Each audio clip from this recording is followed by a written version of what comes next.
우리 양옆에 있는 분들하고 이렇게 하면 인사하겠습니다. 오늘도 잘 오셨습니다. 인사하겠습니다. 오늘도 잘 오셨습니다. 예, 우리 앞뒤로 한번 이렇게 고백할까요? 예, 진정한 생명을 누리는 삶을 삽시다. 이렇게 하면 인사하겠습니다. 앞뒤로 한번 고백하겠습니다. 진정한 생명을 누리는 삶을 삽시다. 예, 할렐루야. 예, 오늘도 하나님께서 우리에게 주시는 참 생명 다시 한번 누리고 회복하는 귀한 은혜의 시간 되길 간절히 축복합니다. 혹시 왕따를 당해 보신 적이 있으신가요? 예, 왜 웃으세요? 예, 있으신가 봅니다. 저도 있습니다. 저는 왕따를 아주 진하게 경험한 적이 있습니다. 제가 국민학교 5학년 2학기 때 창원에서 부산으로 전학을 했어요. 예, 저는 국민학교를 나왔습니다. 저도 꽤 늙었단 말이죠. 제 부모님은 아직 창원에 정리할 것들이 남아서 저와 제 동생만 먼저 전학을 와서 할아버지 댁에 살았어요. 그때 제가 왕따를 당했습니다. 그러니까 제가 왕따를 당한 이유는 거창하지 않았어요. 제가 뭔가 특별한 재능이 있어서 시기의 대상이 된 것도 아니고요. 제 미모가 너무 뛰어나서 시샘을 해서 왕따를 당한 것도 아닙니다. 물론 제가 범접할 수 없는 미모를 소유한 것은 사실이지만 아무튼 그런 이유 때문은 아니었습니다. 단지 제가 친구들과 다른 것이 있었기 때문입니다. 그것은 다름 아닌 그때 생각하니까 목이 메이나 보네요. 다름 아닌 말 때문이었습니다.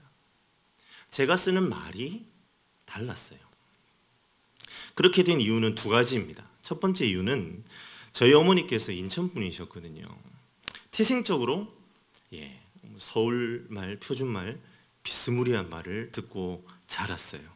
그래서 경상도에 살면서도 경상도 사투리를 사용하는 가정 환경이 아니니까 저도 그런 말을 쓰게 된 거죠. 그러니까 말이 다른 거예요. 두 번째 이유는 제 주변 환경이 모조리 서울말을 쓰는 분위기였습니다. 제가 창원에 살았던 아파트가 복도식 아파트였어요. 그런데 한 라인 전체가 저희 집을 제외하고는 모두 전라도 분들이었습니다. 전라도 분들은 외지로 나오시면 전라도 사투리를 잘 안 쓰시더라고요. 서울말을 쓰셔요. 그러니까 자연스럽게 저도 제 친구들이 다 그렇게 서울말을 쓰니까 그게 입에 붙은 거예요. 지금 이제 제가 설교할 때는 이제 억양이 약간 이제 있죠. 경상도 억양이 있으니까 아마 눈치들 채실 건데요. 그런데 제가 정말 마음 먹고 제대로 말을 하면 네이티브 스피커 수준으로 서울말을 구사할 수 있습니다. 제가 군대에서 이제 제대하기 전에 제 군대 목사님하고 식사를 할 기회가 있었어요. 그때 목사님께서 고향이 어디냐고 물으시더라고요. 부산입니다. 하니까 깜짝 놀라시는 거예요. 아니 서울말을 쓰는데 어떻게 부산 사람이냐고. 어떻게 그럴 수가 있냐고. 부산 사람이라는데 뭐가 그럴 수 있습니까? 태어났다는데. 군대에서는 긴장을 하니까요. 제가 더 그렇게 말을 썼던가 봅니다. 부산으로 전학 온 친구가 쓰는 말이 다르니까 친구들이 함께 있기가 거북했던 것 같아요. 언뜻 이해가 안 가시나요? 왜 거북했을까? 가끔 제가 서울 출신이니 신대원 동기 목사님들하고 이렇게 전화 통화를 할 때가 있어요. 그러면 제가 내가 왕따를 당했을 때 나를 왕따시킨 친구들의 마음이 어느 정도 이해가 될 때가 있습니다. 경상도 사람들이요 그런 게 있어요. 서울 사람들하고 대화를 하다가 특히나 이제 남자분들이 그렇게 막 이 서울 말을 쓰면 약간 그 깍쟁이 같은 느낌을 받는 것 같아요. 그러니까 그 5, 6학년 때 그 철없는 시절이니까 이 부산의 그 보리문둥이라고 하죠. 보리문둥이들이 다른 말을 쓰는 저에게 얼마나 그런 감정을 많이 느꼈을까. 지금 좀 그런 생각을 합니다. 제가 경험한 왕따는요. 지금 돌이켜보면 어떻습니까? 이유라도 있죠. 말을 다르게 쓰니까 왕따를 당했어요. 하지만 우리의 세상살이를 가만히 들여다보면 아무런 이유도 조건도 없이 묻지도 따지지도 않고 사람들을 소외시키고 외면해 버리게 되는 그런 사건들을 우리가 너무나 자주 만나게 된다라는 것입니다. 그럴 때마다 저는 오늘 우리가 읽은 이 창세기 3장 22절에서 24절의 말씀이 생각이 나요. 타락의 결과로 인간이 얻게 된 것이 무엇인지를 깨닫게 되면 보이는 것이죠. 이 세상 구석구석에서 벌어지는 아무런 조건도 아무런 이유도 없는 소외와 차별에 대한 답을 얻을 수 있다라는 것입니다. 무엇입니까? 타락의 결과로 얻게 된 결과물이라는 겁니다. 그 결과물이 무엇입니까? 바로 관계의 단절이지요. 오늘 우리가 읽진 않았지만요, 창세기 3장 14절부터 21절까지 인간이 타락한 후에 하나님께서 내리신 그 저주의 결과들이 하나하나 나열되는 것을 보게 됩니다. 한마디로 요약하면 단절입니다. 하나님과 인간, 그리고 인간과 자연의 관계가 하나하나 단절되어 가는 과정을 보여주고 있습니다. 그리고 오늘 우리가 읽은 본문인 22절에서 24절에서는 궁극적인 공급원이었던, 근원지였던 에덴 동산과의 단절이 나타나는 것을 보게 됩니다. 이러한 단절은 완벽한 결핍으로 연결될 수밖에 없는 것이지요. 오늘 우리가 읽은 본문은요, 최초의 인류가 모든 공급의 근원으로부터 왕따된 사건입니다. 그것을 기술하고 있습니다. 아담과 하와는 완벽한 공급처로부터 추방당합니다.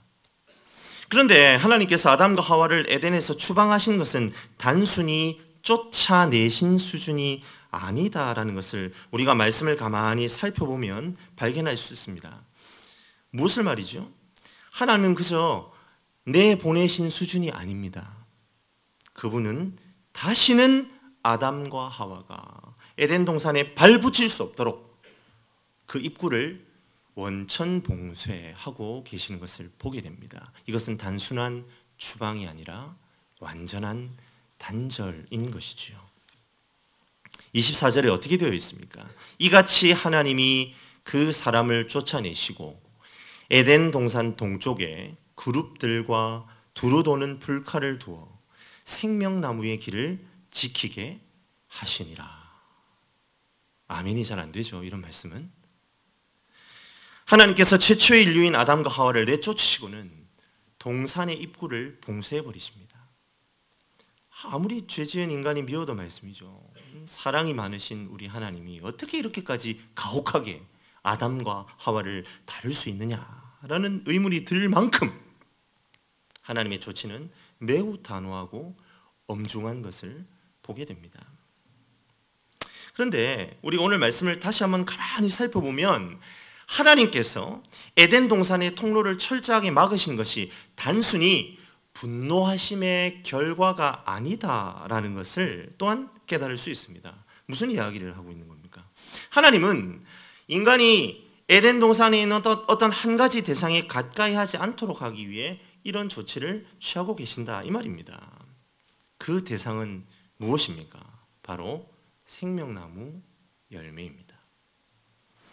하나님 왜 하필이면 이 생명나무 열매를 먹지 못하게 하는 것일까요? 오히려 이런 생각을 한번 해볼 수도 있을 것 같아요. 죄의 결과가 죽음이라면 그 죽음을 해결할 수 있도록 오히려 생명나무 열매를 먹도록 유도하셔야 되는 거 아닌가? 그러면 다시 영생할 수 있잖아. 그리고 죄의 문제가 해결되는 거 아닌가?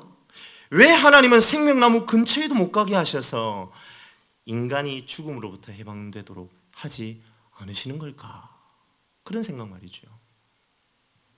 마치 미녀와 야수에서 야수가 미녀의 그 진정한 사랑을 얻게 되면 마법이 풀리는 것처럼, 어떤 마법에 걸렸는데 그 마법을 풀기 위해 묘약을 먹으면 마법이 풀리는 것처럼 그 하나님께서는 그 생명나무 열매를 그렇게 좀 사용하시면 안 되냐, 우리가 그런 생각을 할 수 있다는 겁니다. 여러분들은 그렇게 생각해 보신 적이 없으세요? 저는 3장의 마지막 부분인 오늘 본문을 읽을 때마다 항상 그런 의문이 있었습니다. 이 생명나무 실과에 대해서 그런 의문이 있었어요. 왜 생명나무 실과가요, 영생을 보장하잖아요. 그런데 왜 하나님께서 그걸 못 먹게 하시는 말이에요. 우리 22절을 한 목소리로 한번 같이 읽어보겠습니다. 22절입니다. 같이 읽습니다. 여호와 하나님이 이르시되 보라, 이 사람이 선악을 아는 일에 우리 중에 하나같이 되었으니 그가 그의 손을 들어 생명나무 열매도 따먹고 영생할까 하노라 하시고. 분명히 생명나무 열매를 먹으면 어떻게 됩니까? 영생합니다. 영생한다고 나와요. 그렇다면 오히려 열매를 맺게 하시고 죽음의 문제를 해결해 주시는 것이 죄의 문제를 해결하는 데 보다 간편한 방법 아니겠습니까? 그런데 도리어 하나님은 인간을 아예 생명나무 열매에는 손도 댈 수 없도록 쫓아내십니다. 그리고 에덴 동산의 유일한 입구인 동편 입구에 두루 도는 불칼과 그룹 천사들을 보내어 지키게 하십니다. 왜 이렇게 하시는 걸까요? 이 질문에 대한 답을 얻기 위해서 우리는 방금 읽었던 22절의 상반절을 주목해 보아야 합니다. 제가 22절 상반절을 읽어보겠습니다. 여호와 하나님이 이르시되 보라, 이 사람이 선악을 아는 일에 우리 중에 하나같이 되었으니. 바로 이 부분에서 우리는 비밀의 열쇠를 발견할 수 있는 것입니다. 무엇입니까? 이제는 생명나무 열매를 먹으면 안 되는 상태에 빠진 거죠. 왜 그렇습니까? 지금 인간의 상태에서 생명나무 열매를 먹고 영생하게 되면 더 심각한 비극에 빠질 수밖에 없기 때문입니다. 그 더 심각한 비극은 무엇입니까? 바로 불완전한 선악을 판단하는 지식을 소유한 채로 영생하게 되는 저주입니다. 하나님은 그러한 비극을 인간들이 면하기를 바라셨던 것이죠. 오늘 22절 상반절을 보면 사람이 선악을 아는 일에 우리 중 하나같이 되었다 이렇게 이야기합니다. 여기에서 우리는 성부, 성자, 성령 삼위일체 하나님 자신을 지칭하지요. 놀라운 사실은 정말 우리 인간이 선과 악을 알게 하는 나무의 열매의 실과를 따먹음으로 말미암아 뱀이 하와를 유혹한 것처럼 하나님처럼 된 부분이 있다는 것입니다. 바로 선과 악을 판단하는 지혜의 측면에서 하나님과 같이 되었다. 그렇게 성경은 우리에게 이야기하고 있는 것이죠. 그렇다면 우리는 하나님과 똑같이 된 것입니까? 아닙니다. 그것은 불가능한 일이고 있을 수 없는 일입니다. 창조주와 피조물은 결코 같을 수 없습니다. 그렇다면 우리는 22절에 우리 중 하나같이 되었다는 이 표현을 어떻게 해석해야 되는 걸까요? 이게 도대체 무슨 의미입니까? 바로 불완전한 지혜를 인간이 소유하게 되었다라는 말입니다. 결코 인간은 하나님처럼 될 수 없습니다. 단지 타락의 결과로 인간이 얻게 된 것은 무엇입니까? 불완전한 지혜입니다. 그것은 결코 인간을 행복하게 하거나 삶을 윤택하게 할 수 없습니다. 그것은 사탄이 말한 대로 그 상태의 결과가 아닙니다. 사탄이 말한 너희가 하나님처럼 된다, 너희 눈이 밝아진다 라고 말했던 그 상태가 결코 아닙니다. 더 인간을 비참하게 만드는 상태인 것이지요. 예를 한번 들어볼게요. 우리는 초등학교부터 고등학교, 대학교, 더 오래 학교를 다니는 사람들은 대학원까지 수많은 지식을 쌓습니다.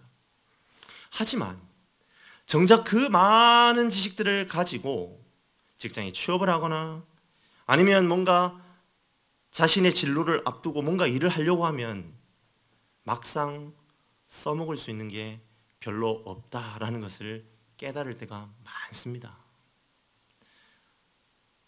저는 신대원을 좀 늦게 들어갔거든요. 그렇게 된 이유가 제가 대학도 재수를 했어요. 그리고 졸업한 후에 대학교 졸업한 다음에 신대원을 바로 가면 되는데 무슨 이유 때문인지 대학원을 또 하나 더 했어요. 그런데도 저는요 여전히 목회가 어렵습니다. 그래서 올해 대학원을 하나 더 시작했어요. 이번에 시작한 대학원을 마무리할 즈음엔 제가 더 목회를 잘 할 수 있을까요? 알 수 없습니다. 무슨 말입니까? 우리가 뭔가 더 똑똑해진 것 같아요. 그런데 그것은 하나님처럼 현명해졌다는 의미가 아니라는 겁니다. 우리가 알 필요도 없는 것을 알아버린 것에 불과한 것입니다. 인간이 선과 악을 판단하는 일은 바로 전혀 적용이 되지 않는 불필요한 고차원 방정식 같은 것입니다. 우리는 이미 쓸데없는 선악간의 판단으로 그리고 그러한 그 수많은 결과물들 속에서 우리는 살아가고 있습니다. 인간의 이 타락한 판단력은요, 삶을 윤택하게 만들지 못합니다. 오히려 남을 공격하고 이용하고 점령하는 데 더 많이 사용합니다. 부패된 판단력은 고질적인 차별을 끊임없이 생산해냅니다. 인종 간에, 남녀 간에, 빈부 간의 차별은 무엇으로부터 말미암습니까? 바로 이러한 헛된 지식, 불필요한 지혜의 산물입니다. 이런 것들은 하나님이 처음부터 디자인하신 피조 세계에선 일어나지 않았습니다. 오직 인간이 헛된 바람이 들어서 그것을 실행에 옮기는 순간 잘 판단할 수 있다는 영원한 착각의 늪에 빠져버린 것입니다. 그것이 인간이 소유하게 된 최대의 비극인 것이죠. 점점 기술이 발전합니다. 우리의 삶이 윤택해져가는 것처럼 보입니다. 빅데이터와 인터넷 기술이 점점 발전하니까요, 이제 인공지능의 수준이 점점 높아집니다. 세계에서 가장 바둑 잘 두는 사람들도 알파고 앞에서 맥을 못 춥니다. 그러나 정말 인간의 삶의 질이 높아지고 있습니까? 이제 무엇을 걱정하고 있습니까? 인간의 일자리가 더 줄어들 것이다라는 연구들이 줄을 잇고 있습니다. 이제는 생존을 걱정해야 됩니다. 기계 때문에 더 많은 정보와 기술이 우리를 행복하게 하기보다 도리어 우리를 힘들게 하고 삶의 질을 떨어뜨리고 있습니다. 자, 우리들의 이러한 상황을 생각하면서 이제 생명나무 열매를 한번 바라봅시다. 이러한 상태에 놓여있는 인간이 영생을 소유한다고 생각해 보세요. 끊임없이 서로를 비교하고 험담하고 깎아내리면서, 그것이 인생의 본질인데요, 그렇게 하면서 영생을 삽니다. 끔찍하죠. 생각하는 것마다 악한 것이고 존재하는 것 자체가 죄 덩어리입니다. 이러한 죄된 본성을 가지고 영원히 살아간다고 생각해 보세요. 그것은 복이 아니고 저주입니다. 이 세상 어느 것보다 가혹한 형벌이 아니고 무엇이겠습니까? 두루 도는 불칼과 그룹들을 에덴 동편에 머물게 하셔서 추방된 아담과 하와를 에덴 동쪽에 머물러 살게 하신 것은 분명 징계의 개념이 포함됩니다. 그 징계의 결과로 인간은 23절에 선포된 대로 땅을 갈아서 스스로 먹고 살아야 합니다. 이제는 뭔가 자연스럽게 공급될 수 있는 공급의 근원이 끊어졌습니다. 하지만 사랑하는 성도 여러분, 궁극적으로 하나님께서 에덴의 동쪽에 머물게 하신 것은 하나님의 포기할 수 없는 사랑의 증거라는 사실을 믿으시기를 간절히 축복합니다. 하나님의 사랑은 반드시 공의를 포함하지만 결국 그 공의까지도 하나님의 사랑에서 출발한다는 사실을 오늘 본문은 우리에게 다시 한번 설명해 주고 있는 것이지요.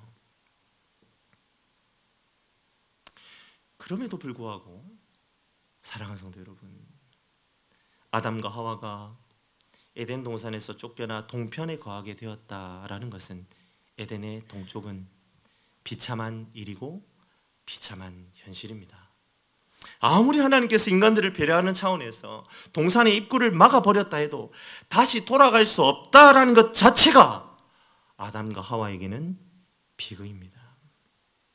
그래서요, 에덴의 동쪽은 비극적 운명이 드리워져 있는 장소입니다.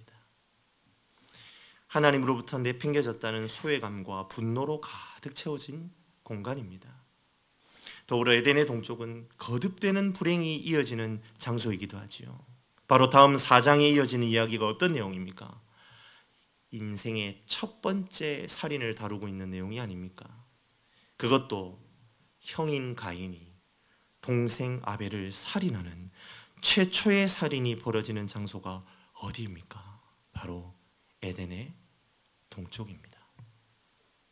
살인이 일어나고 아무런 소망도 없어 보이지만 아담과 그의 일족들은요, 어떻게 된 일인지 계속해서 에덴의 동쪽에 머물러 있는 것을 보게 됩니다. 제가 창세기 4장 16절을 읽어드릴게요. 가인이 여호와 앞을 떠나서 에덴 동쪽 놋 땅에 거주하더니. 무슨 말입니까? 살인을 저지르고 하나님으로부터 물러나왔음에도 가인은 여전히 어디에 있습니까? 에덴의 동쪽에 머물러 있습니다. 사랑하는 성도 여러분, 이처럼 에덴의 동쪽은요, 타락한 인생이 머물러 있을 수밖에 없는 장소입니다. 비참함이 가득합니다. 그 비참함이 바닥을 쳐도 벗어날 수가 없습니다. 왜 그럴까요? 인간의 마음 깊은 곳에 자리 잡은 동경이 있기 때문입니다. 에덴 동산을 향한 동경. 그것은 마치 그 동양의 무릉도원을 동경하는 그런 차원의 문제가 아닙니다. 에덴 동산은 바로 하나님과의 긴밀한 교제가 있었던 곳이기 때문에 인생은 아무리 바닥을 치고 아무리 비참하고 더 이상 여기에 있으면 안 되겠다는 생각이 들더라도 그곳을 갈망할 수밖에 없기에 머물 수밖에 없는 곳, 그곳이 바로 에덴의 동쪽인 것이죠. 그렇습니다. 하나님처럼 되고 싶어서 불순종과 교만의 죄로 퇴출당하고 하나님과의 단절이 이루어졌지만 피조물인 인간은 조물주인 하나님과 끊임없는 그 관계의 회복을 갈망합니다. 끊어진 채로 행복을 누릴 수 없기 때문이죠. 끊임없이 동경합니다. 혹여라도 그곳으로 들어갈 수 있는 길이 열릴지 모른다는 기대로 떠날 수가 없습니다. 그러기에 에덴의 동쪽은 모든 인생이 머물러 있는 바로 그 자리, 여기 있는 우리 모든 인생의 삶의 현장, 거기가 바로 에덴의 동쪽인 것입니다. 세상에 왜 그렇게 많은 종교가 존재할까요? 여러분, 무신론도 종교입니다. 신이 없음을 믿는 것입니다. 신이 없는 것을 믿는 것, 그것도 하나의 종교입니다. 무언가 믿는 대상이 있어요. 그렇다면 그것은 종교입니다. 왜 이 땅을 살아가는 모든 존재들은 종교가 있을까요? 우리의 삶에서 종교를 떼어놓을 수 없다는 것, 그것이 바로 우리의 삶이 에덴의 동쪽이라는 증거입니다. 그 무엇으로도 채울 수 없습니다. 채워지지 않습니다. 오직 그곳으로 돌아가야만 채워집니다. 만족을 얻습니다. 하나님과 어그러지고 단절된 관계가 회복되어야만 그 인생은 안식을 얻습니다. 그런데 인간의 힘으로 불가능하죠. 인간의 자유의지로 회복되지 않습니다. 하지만 어떻게든 그 무너진 관계를 이어보려고 몸부림칩니다. 그것이 종교입니다. 수행을 합니다. 고행과 금욕으로 자기의 몸을 막 괴롭혀 보기도 합니다. 그 반대로 해보기도 합니다. 쾌락에 자신을 던집니다. 술, 돈, 성, 권력에 취해보기도 합니다. 어떻게든 에덴의 동편에서 동쪽으로 나 있는 저 통로를 뚫어보려고, 에덴 동산에 오르려고 그 인간의 의지를 동원합니다. 그 인간의 의지는 아담으로부터 지금 이 시대를 살아가는 수많은 아담의 후손들에게 끊임없이 되풀이되고 있는 수레바퀴인 셈이죠. 그러나 불가능합니다. 봉인된 통로는요, 열리지 않아요. 노력하면 노력할수록 더 큰 죄로 돌아오기만 합니다. 가인은 하나님께 잘 보이고 싶었어요. 하나님과의 관계를 회복하고 싶었어요. 그런데 어떻습니까? 그게 뜻대로 안 되니까 동생을 죽여버립니다. 사랑하는 성도 여러분, 그것이 에덴의 동쪽의 비극입니다. 사랑하는 성도 여러분, 이 비극은 끝날 수 없을까요? 우리는 영원히 에덴의 동쪽에 머물러 있을 수밖에 없는 것입니까? 우리에게 더 이상 아무런 소망은 없는 것일까요? 우리의 죄가 영생을 감당할 수 없기 때문에 그곳으로 들어가지 못하도록 막으신 것이 하나님의 은혜라는 것 인정하겠습니다. 하지만 에덴 동산에서의 추방은요, 하나님과의 관계가 막힌 것입니다. 하나님과 단절된 인생은 고통으로 몰려갈 수밖에 없습니다. 인간의 의지로 회복하려 하면 할수록 더 큰 수렁에 빠지고 맙니다.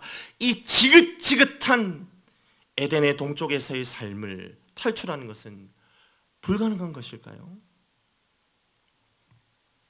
우리 다시 본문으로 돌아가 보겠습니다. 에덴 동산을 잘 눈여겨보세요. 에덴 동산의 동편을 천사들과 불칼로 지켜서 아무도 들어오지 못하게 하신 이 하나님의 말씀에 한번 귀를 기울여 보시길 바랍니다. 에덴으로 들어가는 입구는 동쪽밖에 없습니다. 사방이 다 막혀 있는데 유일하게 들어갈 수 있는 하나의 통로가 바로 동쪽입니다. 눈치채셨습니까? 에덴 동산의 모습이 무엇과 닮아 있는지 말입니다. 그렇지요. 바로 성막의 이미지입니다. 성막과 에덴 동산은요, 매우 닮아 있다라는 것을 우리는 이 말씀을 통하여 인식할 수 있어야 합니다. 성막은요, 서, 남, 북 다 조각목으로 막혀 있습니다. 오직 출구는 하나입니다. 바로 동쪽이지요. 에덴 동산 마찬가지입니다. 다른 길은 없습니다. 오직 에덴의 동쪽으로 난 길로만 들어갈 수 있습니다.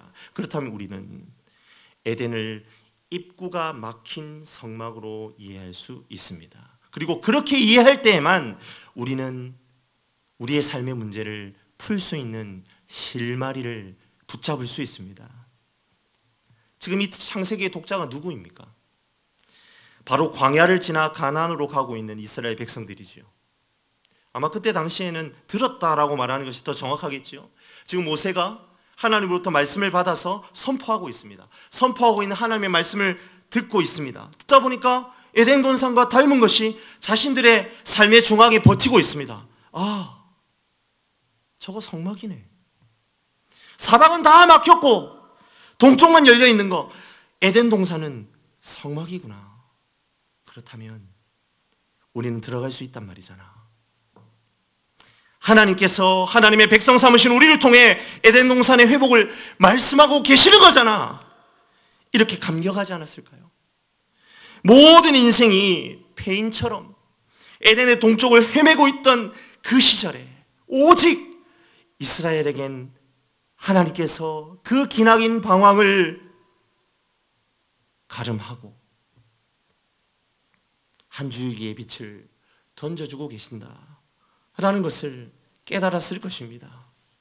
사랑하는 성도 여러분, 하나님께서는 광야 이스라엘에게 성막을 허락해 주심으로 다시 에덴을 회복할 수 있다는 예고편을 보여주신 거죠. 그리고 그것은 성전으로 발전합니다. 그리고 비로소 신약으로 넘어오며 예수님께서 자신을 성전이다라고 말씀하고 계시는 거지요. 요한복음 2장 18절에서 21절을 제가 한번 읽어드리겠습니다. 이에 유대인들이 대답하여 예수께 말하기를 내가 이런 일을 행하니 무슨 표적을 우리에게 보이겠느냐. 예수께서 대답하여 이르시되 너희가 이 성전을 헐라 내가 사흘 동안 일으키리라. 유대인들이 이르되 이 성전은 46년 동안의 지역권을 내가 3일 동안에 일으키겠느냐 하더라. 그러나 예수는 성전된 자기 육체를 가리켜 말씀하신 것이라. 아멘. 하나님께서는요, 자신의 아들을 이 땅에 성전으로 보내셨습니다. 그리고 하나님은 그 성전을 십자가에 못 박으시고 3일 만에 다시 부활하게 하십니다. 이 사건은 성전의 완성이자 하나님과 인간 사이에 봉인된 에덴 동산의 통로를 여는 하나님의 일하심입니다. 그래서 예수님께서 십자가에 죽으실 때에 실제 성전에서 어떤 사건이 일어납니까? 휘장이 위에서부터 아래로 찢어지는 역사가 일어나지 않습니까? 하나님께서 불칼과 천사들을 거두시고 에덴 동산의 입구를 열어 젖히는 역사가 바로 예수 그리스도의 놀라운 구속의 역사임을 믿으시기를 간절히 축복합니다. 하나님은 휘장 되신 예수 그리스도의 몸을 찢으심으로 우리로 하여금 성소로 담대히 들어갈 담력을 얻게 하셨습니다. 자신의 자유의지로 아등바등하며 어떻게든 에덴 동산을 회복해 보려는 에덴의 동쪽에서의 비참한 인생, 그것은 사람의 손으로 해결될 문제가 아니었던 것이지요. 바로 하나님의 아들 예수 그리스도의 몸을 통해 에덴의 동쪽에 머물러 있던 인간을 다시 에덴의 중심부로 생명나무로 인도하시는 것입니다. 그리고 이제 주님과 더불어 영생을 누릴 특권이 우리에게, 여기 있는 저와 여러분에게 허락되어진 것이지요.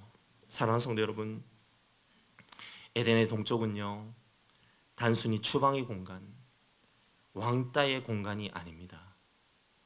에덴의 동쪽은 기대와 소망의 공간이 된다는 사실을 우리는 깨달을 수 있어야 합니다.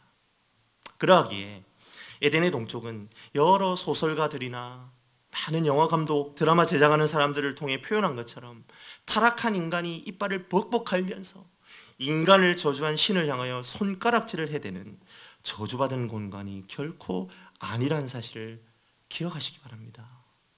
하나님의 사죄의 은총을 기대함으로 다시 담대히 복된 에덴으로 돌아갈 은혜를 사모하는 은혜의 공간, 찬송의 자리, 예배의 자리가 바로 에덴의 동쪽임을 믿으시는 저와 여러분이 되시기를 간절히 축복합니다.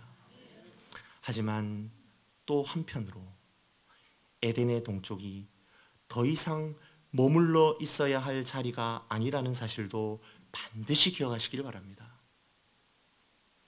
이제는 에덴의 동쪽 길이 우리에게 허락되었습니다. 그 막혀있던 문이 열렸어요. 우리는 들어가 마음껏 누릴 자격이 주어졌습니다. 단 조건이 있습니다. 내가 그리스도 안에 거하고 그분이 내 안에 거하는 그 놀라운 사건이 나에게 일어났다는 그 조건입니다.